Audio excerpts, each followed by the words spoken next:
right, welcome everyone to the Print On Demand Playbook podcast. My name is Rusty Pepper. And I'm Maddy Alcala.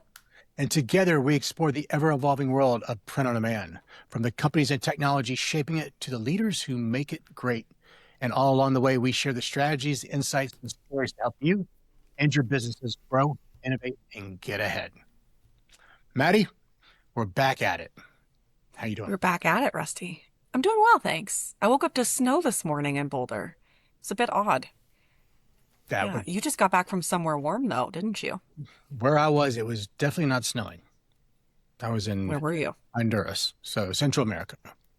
My first trip. Which I know we're going to do a full episode on. I'm excited to hear more about it. We are. But yes, there was no snow there. Oh, there could have been snow. There's a different type of snow. I didn't see the snow, but I'm sure there very well could have been. All right. Well, it's a good thing that this is why Taylor Marketing is not allowed to listen to this podcast. It's definitely not about the weather, that's for sure, Rusty. We are here to talk about print on demand and promo and all sorts of fun things. Should we introduce our esteemed guest? Yes, I definitely think we should get Mr. Rob Watson from Vantage introduced. So, Rob, welcome to the POD Playbook. It's a pleasure to be here. I feel like my cool points just went up dramatically. Good to have you. We could say the exact same thing. I don't know. 2 against 1. We'll see how it goes. I think we win that one, Rob, by having you on the show. We are super excited to have you here. And why don't you start by just introducing yourself and your company a little bit for people who don't know you? Sure. I'm Rob Watson. I'm the CEO of Vantage Apparel, which is an industry-leading apparel manufacturer and decorator in the industry. And full advocates of POD. I like to think that we're sort of a leader in some of those conversations. So excited to be here. Thanks for having me. Welcome.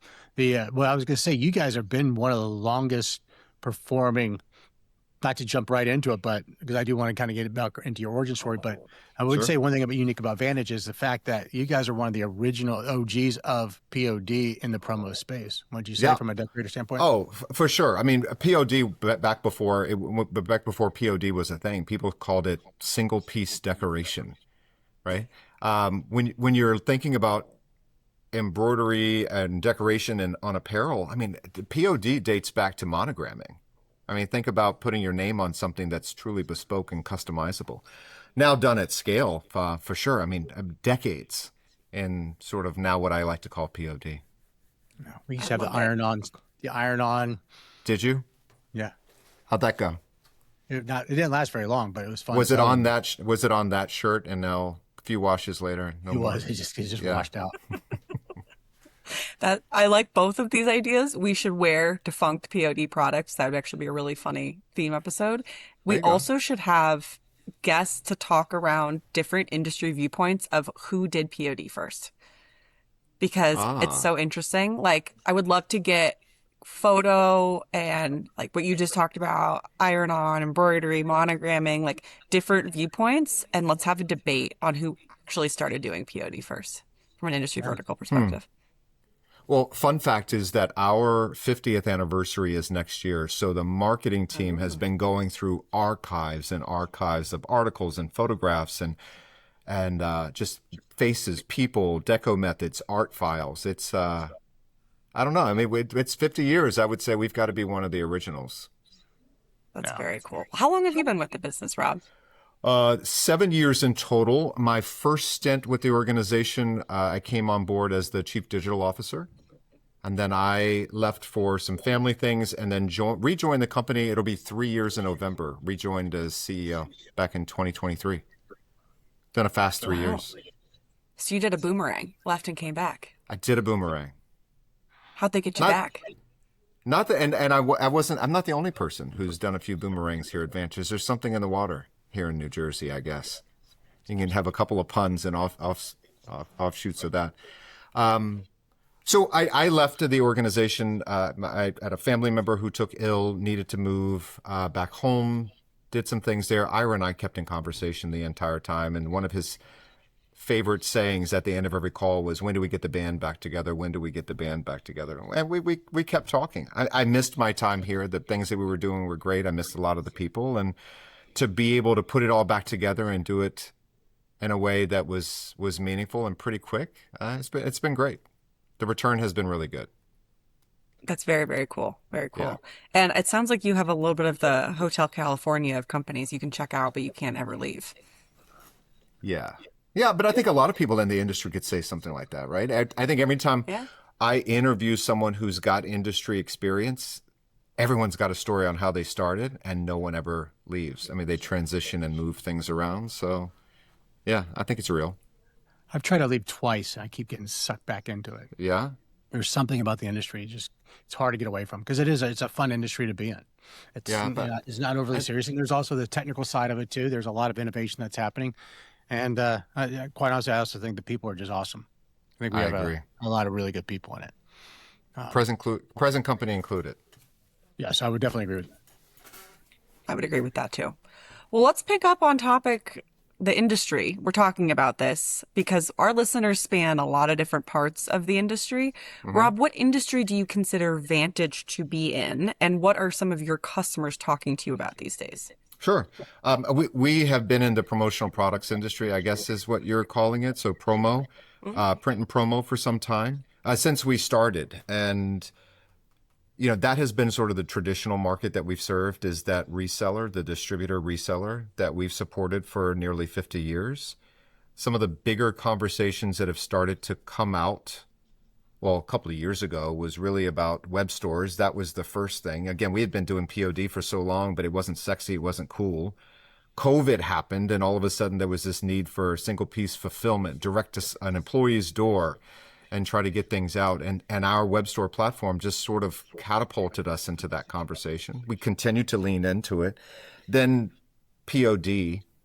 Now it's interesting that some of the same conversations we've started to with those same customers, the new conversation is still web stores. It's still POD, but now it's all about international fulfillment. Global fulfillment is probably one of the hottest topics that we've seen this year. Why do you think that is? A distributor gave me a statistic earlier this year that 70% of their business, total business in 2025, 70% of their business had at least an international component, whether one of their end users had a non-US office, had some, footprint in another country, or that at least one order had to be drop shipped international. Okay. And I think that if that one large distributor is sharing that mantra and, we start to lean into that, there's others that share the same. Maybe the percentage is a little bit different, but globalization tends to turn heads a lot more today than it ever has. I agree. Everybody's in an office now. They're all over and they're located. You have development teams in various different parts of the world. People are Without a working doubt. remote. And so it makes it a little bit easier. And also the spotlight of being able to geo route through a print on demand platform and being able to have similar type of product anywhere, where before it was really, really hard to do that and to track that. Now you have a lot more visibility that allows it to do it. So I think companies are actually able to lean into a lot more versus doing the traditional special order type of management of it. Yeah, but I'll stay just in our promotional product space. How many distributors now have a footprint that's global, right? They started off in the US, they're starting to expand into Central Europe and there's some other places. And every time there's a merger or an acquisition, there is an international component to it. So there's a need. They wouldn't be doing that if they weren't representing and supporting customers that have more of a global appeal. Yeah, I think we're seeing that across industries too, definitely within promo. But I was talking to Rusty the other day. I read a report or the annual letter from the Stripe co-founders because I think Stripe's transaction data is actually a pretty interesting proxy for just how e-commerce is doing, right? You can see what Shopify's talking about. You can see what Stripe's talking about because they have so many transactions and are growing so quickly. And that was one of the parts of the letter. They were saying, because now it's so easy to transact globally from an e-commerce standpoint, this technology exists for languages and payments and all of these different things that typically were really tough to do. You're seeing a lot more digitally native brands just start global. And so I think we're seeing that in e-com. We're seeing it in the kind of more commercial print side of the world, definitely on the B2B side, promo. I think it's just the world that we live in now as borders are becoming obviously still important from a geopolitical perspective, but less of a thing when you think about physical product. Right. And that becomes the demand, but the sourcing need is where the conundrum is happening right now. Sorry, I just fell off my chair, so hopefully we can edit that one out. I was gonna A laugh. nice blooper. A nice blooper. You can laugh. We're all friends here. It's Yeah. okay. We'll do a little spin around. We'll all Yeah. fall off at one point. There you go. But yeah, you're mentioning the international thing, but I think then the sourcing part of the product becomes a conundrum, right? Where how do you find it? How do you find it quickly? Our U.S. counterparts are so used to being able to procure a product, get it really quick, and then the international component becomes almost like Plan B. How do I get it? How do I get it? But okay, it's not going to be 3 or 4, 5 days. It's going to be 2 weeks because we've got to ship it somewhere else. That's where I think a lot of people in the industry are starting to solve some of those problems. That's the exciting part. How are you solving it? Well, we just introduced at the beginning of, well, there's two parts. So I'll start by saying, we've got 3 U.S. locations. New Jersey is our flagship headquarters. We've got St. Louis, and then in Southern California, we have Santa Ana. And then we also have a company in Central Europe. So we've got the global ability in terms of our global footprint as Vantage. And then earlier this year, we introduced, because print on demand web store business is super important to us, and we've been investing in a new technology called Swaggy, which is our web store platform. And it allows a distributor to set up a web store solution where they can ship products to over 200 countries through the platform just by using our network. Very cool.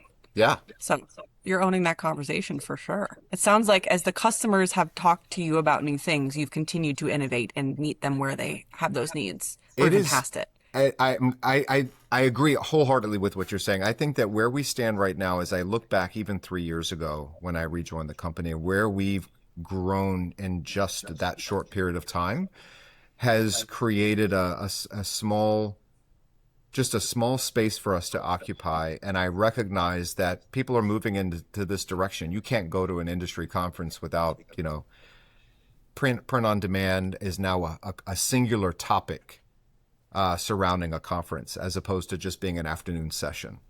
And, I know right now that we occupy that space in our small little world as a unique entity, but it's only a matter of time before other people start going. So what's next, and what's next, and how do we keep pushing the needle forward there? Yeah, it's New Jersey facility. Yeah. It's very impressive. Everybody's super nice, but the number of embroidery heads that you guys have in that one facility, and you are doing it on demand, is unbelievable. It's a big operation, right? I mean, I think that's also the byproduct of doing it for so long. People who want to, or businesses that want to lean into print on demand today, it takes the investment into the equipment for sure, but then it's got to be, what are you doing from a technology perspective? You've got to make sure that you've got skilled operators. The systems have to be in place. The integration has to be in place, because you've got to mitigate as much of that back and forth as possible, or else no one's going to be profitable in the journey.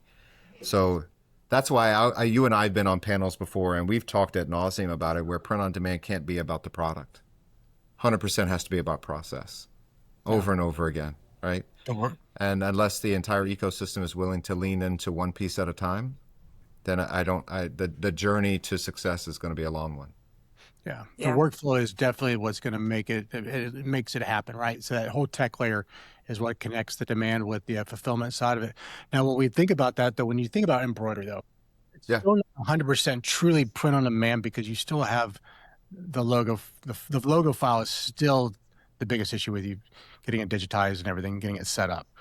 How far until we're because you probably have a good lens on this, is until you can actually have that done at 100% rate, where you can do it, literally create that art file, digitize it, drop it, it's going to be perfect for embroidery. I'm hearing it's like a 75% right now. I would say that, yeah. 100%. I still think that there's, AI is going to have to be a big driver in those conversations. Machine learning is going to have to tell us, we're going to have to feed the beast before it's able to give us something at 100%. All right. And again, for me, I sit there and go, because you can do it with any of the other elements, but with embroidery, why is it so difficult for embroidery? Is it because of the stitching and everything else? Absolutely. Is that true? Is that the only reason why? the fills, the edging, the quality of the output that you're looking for. We had a really good customer come and visit us several weeks ago, and they do a lot of their own in-house digitization. And they've had some struggles, and that's fine because that's you learn from some of the mistakes, and you have best practices. And they were wearing their garment with their logo on it, and it was a black garment, white stitching, and you could see the garment coming through the white stitch. And this was their own internal deco. They used us for a lot of blank garments, and they wanted to start to look at us for more decoration for when they're over capacity. Not a problem. But our digitization process was far more advanced and superior, and they're all in-house digitizers. I mean, like they are the best at what they do, and I think it's a point of differentiation for Vantage as opposed to using some of the offshore tools and resources that might be available. We have a recipe that works. Yeah. Interesting. It's almost a technical art form in a way, the digitization. For sure. I think that's all of embroidery. I mean, you can outfit people in production in quick areas that don't require a lot of training. Embroidery is a skilled operator, knowing how to hoop, the tightness of certain things, and the same thing with someone who's doing digitization is that the way that the stitches are moving actually moves the garment. You're not placing it on a piece of plastic or something that's so rigid that is inflexible, that if the stitchers are going up and down, it's going to move the garment up and down. If it's going this way, it can actually shift the garment. So if you were looking something on screen, oftentimes it doesn't look straight. But then once it's actually embroidered, perfect. Interesting. I had no idea. So that brings me to a question, because I know from chatting with you off the podcast that Vantage is doing more contract decoration, if you will, as you've expanded outside of some of your traditional customer sets. Sure.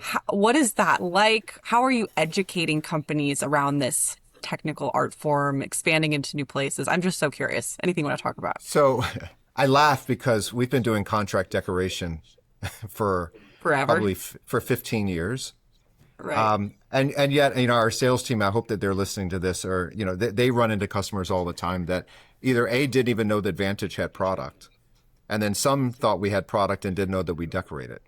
And then you get into this other level of complexity that is, we do contract decoration. So we've been doing it for a long time. The contract decoration means that not only do we have our own product, but that we will bring in product from other vendors, other wholesalers in the industry. Fun fact is that we don't look at some of the biggest wholesalers as competitors. In fact, we're probably their biggest decoration partners. What I mean by that is Sanmar, S&S, Cutter and Buck are loaded. Their catalogs are loaded into our ERP system. So a customer can send us a purchase order, electronic or otherwise, with someone else's garments, Vantage doing the decoration. Our system orders it, sources it, brings it in, sources it to the closest Vantage location. We decorate it and get it out the door. And it eliminates the distributor or the customer having to source by one order, sending it over.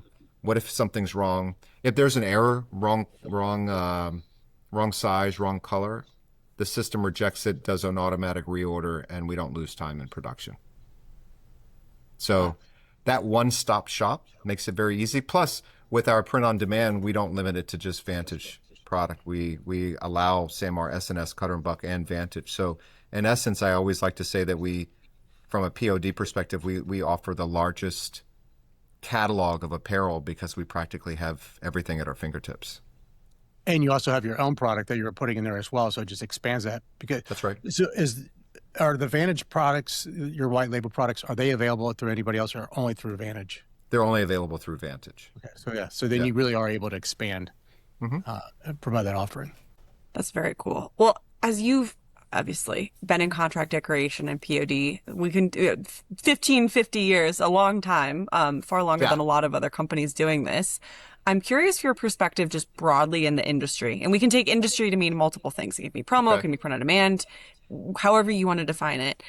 Within the context of POD, what do you think people are getting right about print on demand? And this can be Vantage too. And what are some structural problems that you think need to be solved? Well, we tap dance around it a little bit earlier, where I think that print on demand is not a singular effort. It's not transactional. Where I think some people try to say, okay, we did it, we've solved it. Like I said before, it's got to be more about methodology, workflow. It's about the process and less about the product. I think successful companies who've managed to get into print on demand and find it to be a profitable venture have found ways to leverage that integration and use technology to make single piece decoration affordable and sustainable. There's a methodology that works for everyone involved. I don't think there's a right tech stack. I don't think that you turn a button. I think that you have to talk to finance, you have to talk to IT, you have to talk to the sales team, and you have to infuse it with customers that really want to be a part of the conversation. But that integration is critical. And I say tech because there isn't one integration that works. Just don't wait for the perfect thing. I think oftentimes customers are trying to wait for their tech stack to be just perfect. But by then technology's changed too much. It's never gonna work. We talk about that a lot, where it's now, paralysis by analysis. You just have all these different inputs coming at you, and everything looks really great. You're like, oh, that's awesome, that's great. I'm going to check out this next one. But the next thing you know, 6 months, a year goes by, and you're still stuck because you don't want to make the wrong investment. Yeah. And it's like, well, no, you got to actually make that first step, and it's okay to fail, but to fail fast and keep it moving, because it's a fast moving ecosystem. And also too, I look at, you even alluded to, is people still think of Print on Demand as one piece, but it's not. That's a benefit of it, but it's really about removing and streamlining that workflow so that you're basically taking art file into production without anybody touching it in between. That's a huge, for the promo industry. It eliminates not only people, time, costs from that order flow.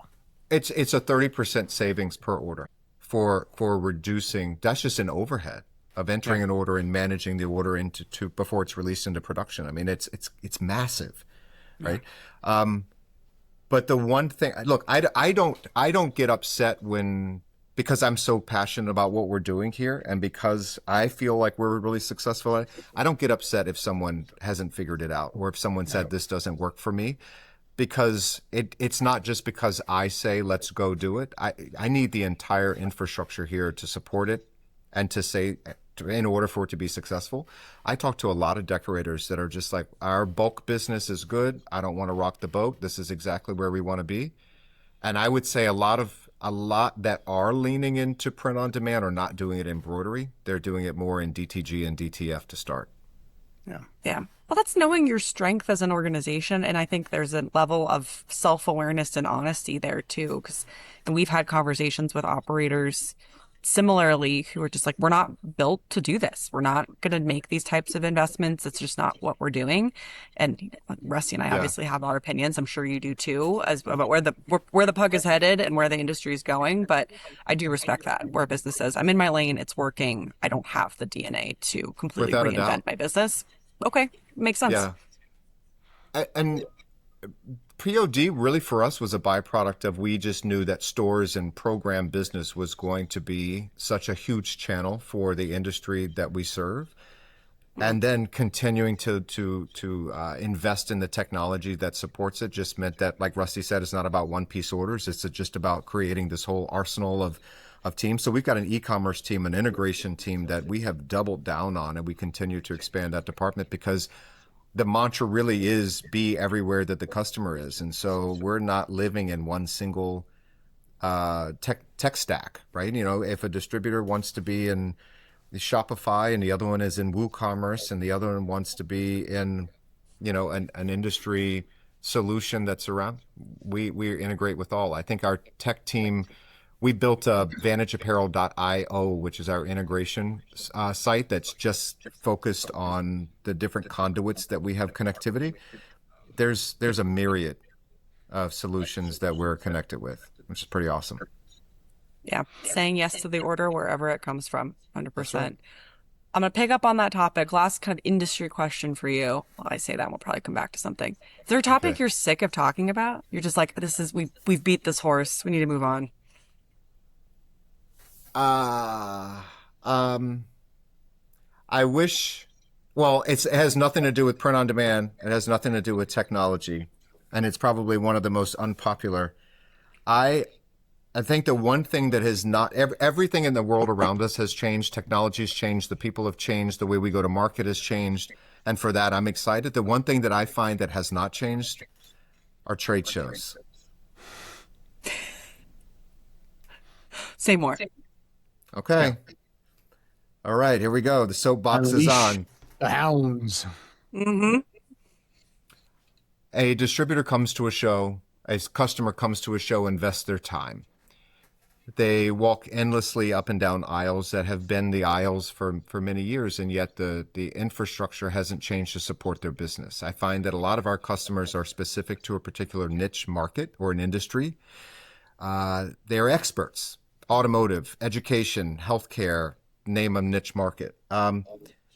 And it is their discipline to be experts in that, to know what's happening in the market, to bring new ideas and case studies to their customers that will help them convert more business, to always be relevant into that space.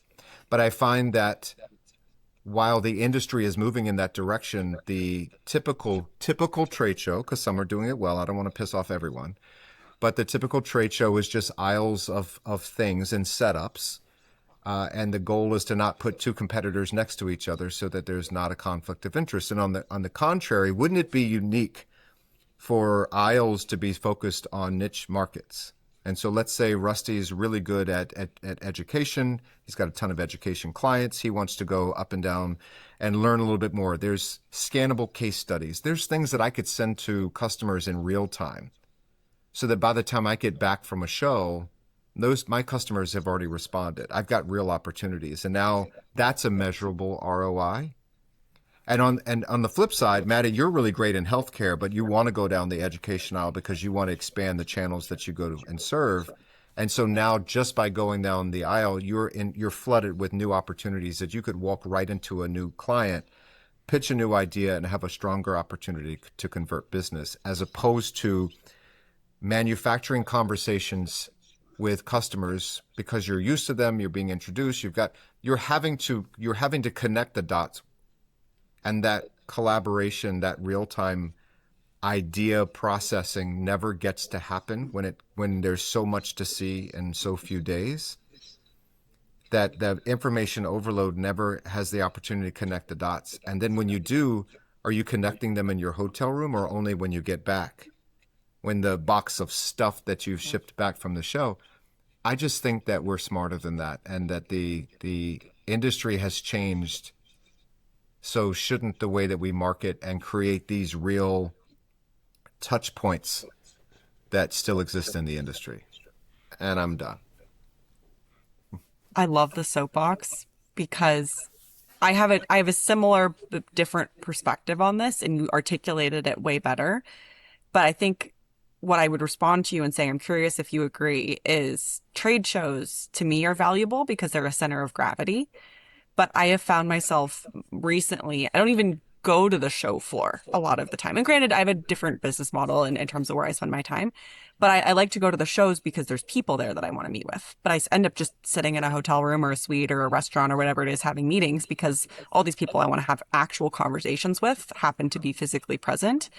And people have asked me, well, why won't you have a booth or why don't you do it? Because I'm like, because I can't have the same level of conversation. That's right. So why would I put the money into that infrastructure? It doesn't until there's actual value associated with it. What's the point? Well, but I think that that strategic connection is happening. It's just not part of, it's not part of the design. Agenda. That's right. Right. That's right. But it's happening. It is happening. Yeah.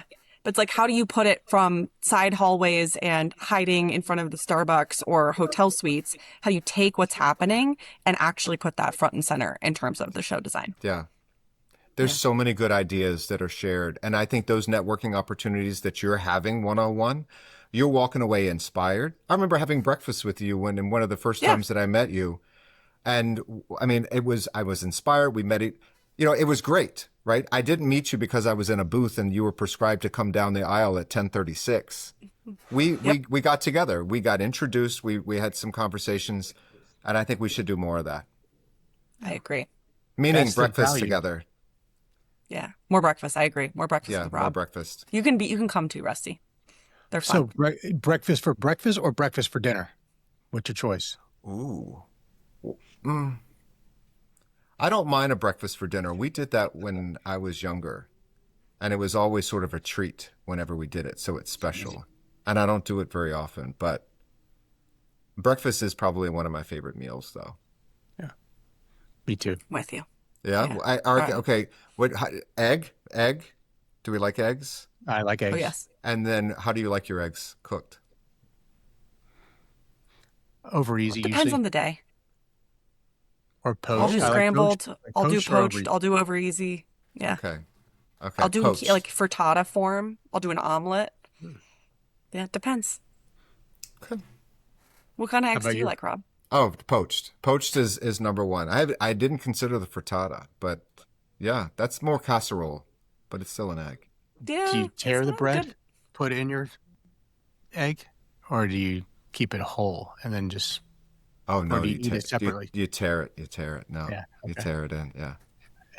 Something about being dirty with it. Yeah, but say that also, but that shows that you don't like it poached hard. No, I like it You like runny. it a little runny.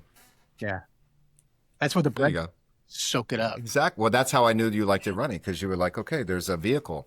All of a sudden, Yeah. you threw the vehicle in there. So Yeah. It's got to be buttery It's the way to toast do it. too. I agree. Yeah. We All gotta right. start a So POD now breakfast club. I was going to say on our next cooking channel Yeah. conversation. Now I'm hungry. I'm like, I'm hungry I'm too. gonna go make I me haven't some had eggs. breakfast.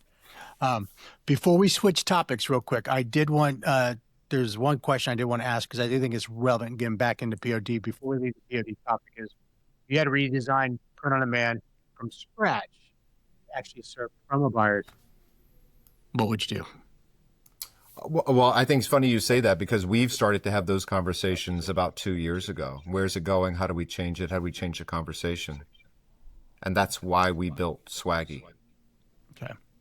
right? So easy to integrate, allowing multi-vendor, because I wanted to make it easy for you to say, well, I like Vantage, the apparel, I like the other vendors that you have, but I need hard goods. I need other vendors. I have my own warehouse. I have my own inventory that I want to add in there.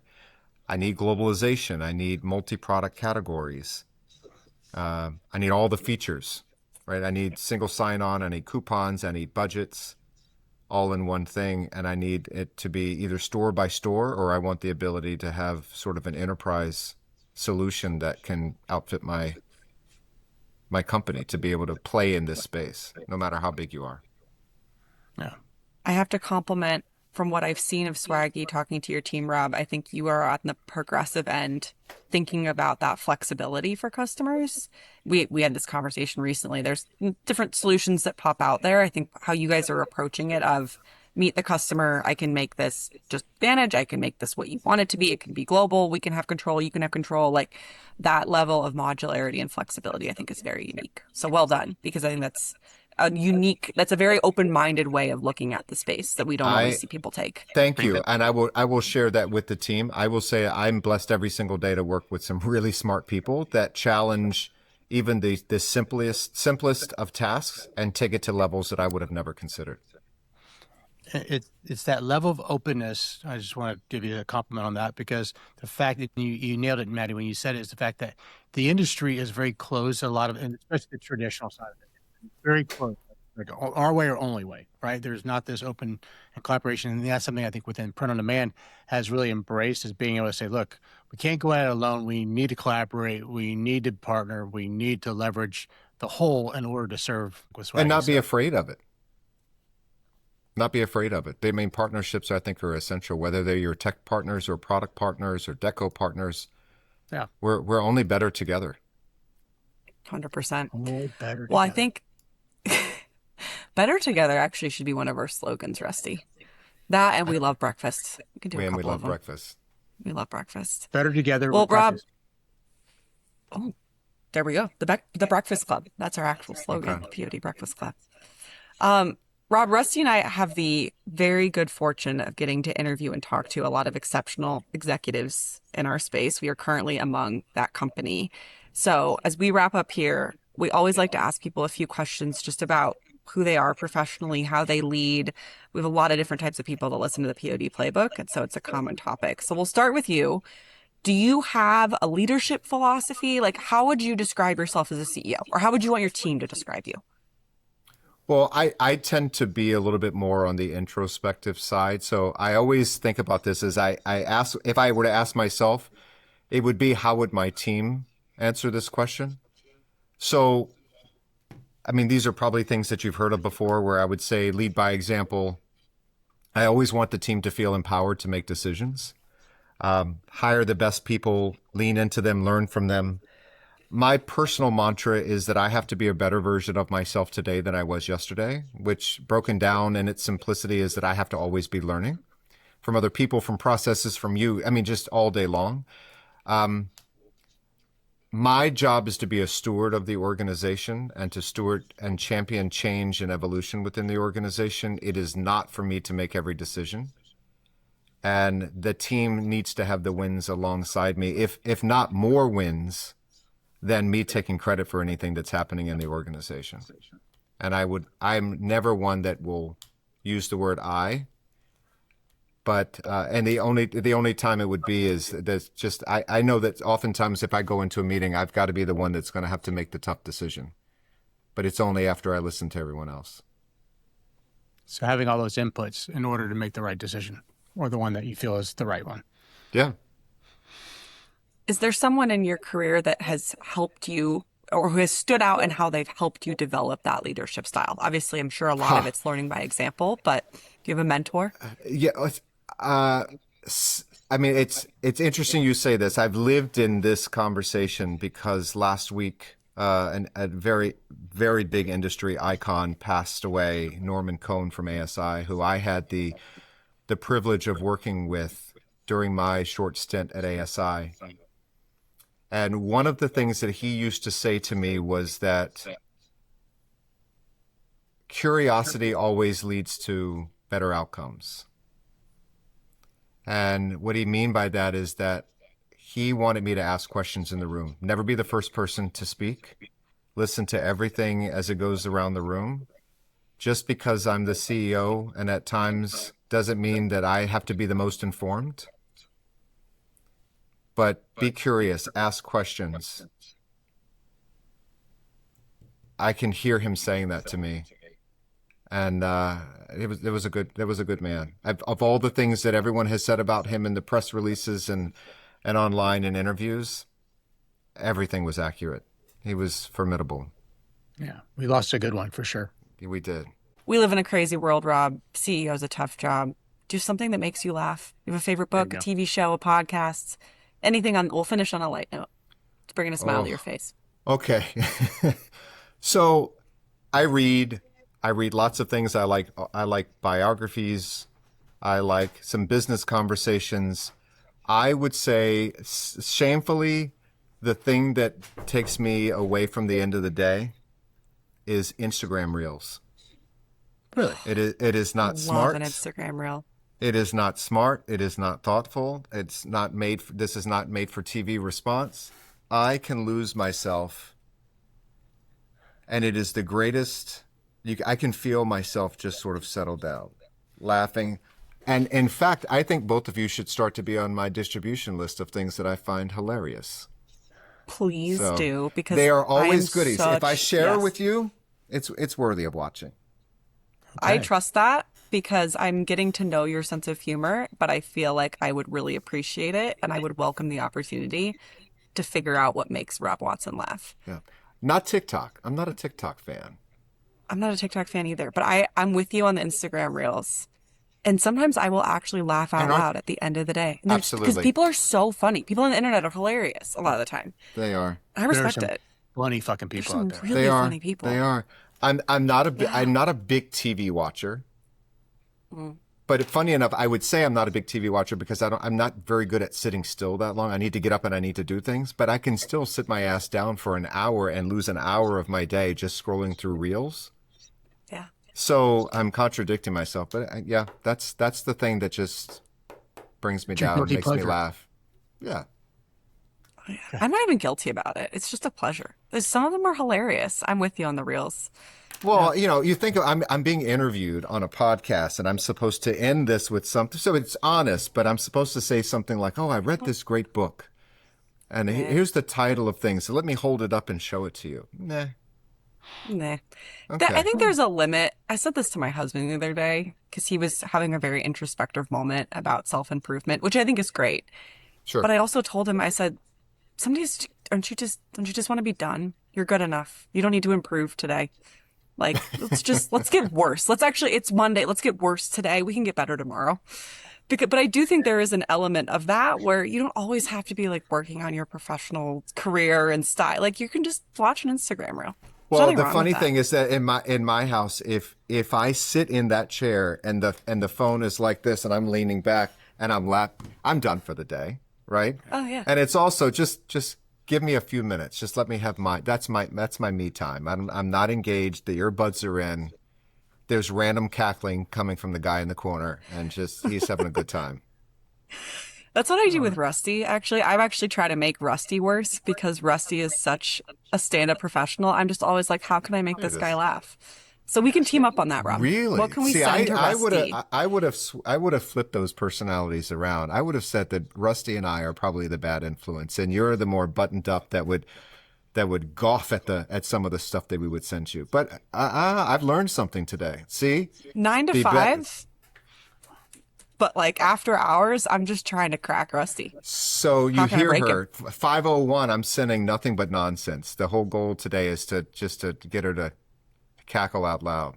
Absolutely. 5:01. Here we go. Funnest trips.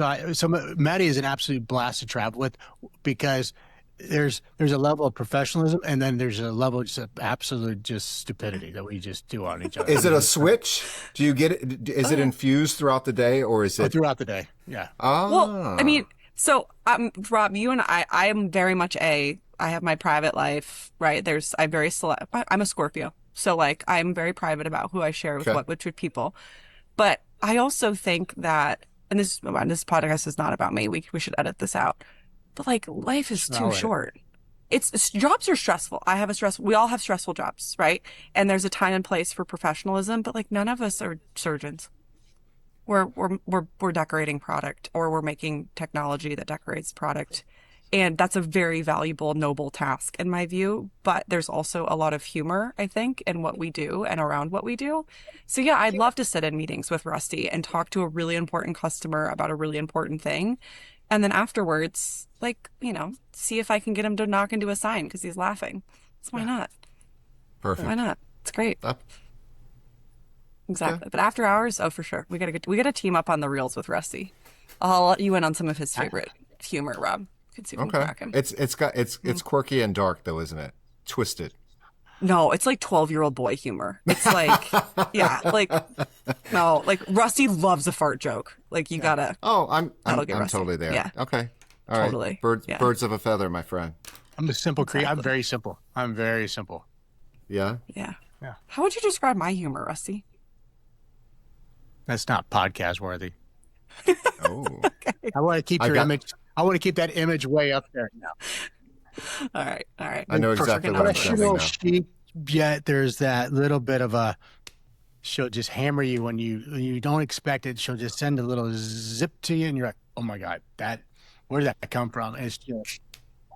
But see, Rob's going to outdo me. I know. Look at look how he's nodding and smiling. Oh, I've got him. I've got it. Yeah. The challenge has been accepted mentally and we're just going to get dunked on, Rusty, which is my favorite. I love it. Yeah. The best stuff. I'll keep it at bay. I don't want to be one of those people that you're like, good God, another one. Just enough to tease you that tomorrow you're going to be waiting for it. Okay. I like it. Just enough. Just enough. You're like the drug pusher. Yeah.